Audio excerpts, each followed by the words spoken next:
चलो देखो एक्सरसाइज 6 उदाहरण नंबर 7 बोला दी गई आकृति में यदि QT लंब है PR, QT लंब है PR अर्थात कोण T बराबर 90 डिग्री, ठीक है, और TQR 40 डिग्री, ये देखो 40 डिग्री है, TQR 40 डिग्री है, और SPR 30 डिग्री, SPR लिखना भूल गए यहाँ पर, SPR ये कितना है 30 डिग्री।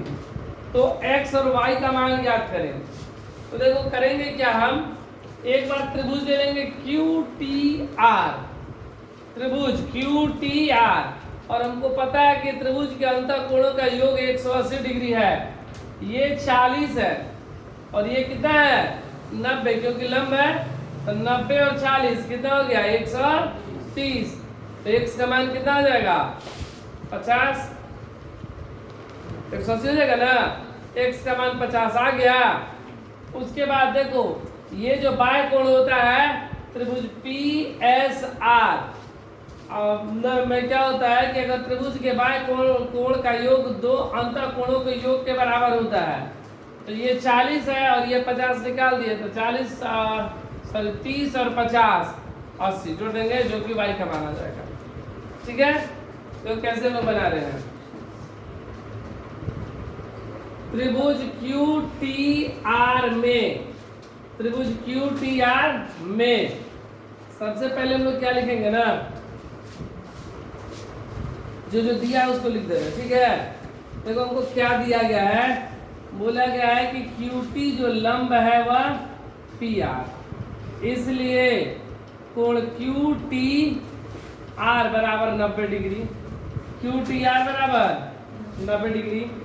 उसके बाद कोण TQR 40 डिग्री और कोण SPR बराबर 30 डिग्री, ये हमें दिया गया है, ठीक है। अब लिखेंगे त्रिभुज QTR में, QTR में 40 डिग्री प्लस 90 डिग्री और प्लस x डिग्री, तीनों को मिला देंगे तो 180 degree, 40 degree plus 90 degree plus x degree बराबर 180 डिग्री। त्रिभुज के अंतःकोणों का योग 180 डिग्री, ये जोड़ देंगे 130 प्लस x बराबर 180 डिग्री, x बराबर 180 माइनस 130, x बराबर 50 डिग्री। आंसर x का मान मेरा कितना आ गया 50, ठीक है। 40 90 और x, त्रिभुज के तीनों कोणों का योग 180 डिग्री। ये सब जो तुमको अंदर दिखाई दे रहा है सबको इग्नोर करो, मान के चलो ऐसा कुछ नहीं है, मेरे पास केवल त्रिभुज QTR है, ठीक है। अब देखो एक बार लेंगे त्रिभुज PSR, PSR में लिखेंगे त्रिभुज के बहिष्ठ कोणों का योग, बहिष्ठ कोण का योग दो अंतःकोणों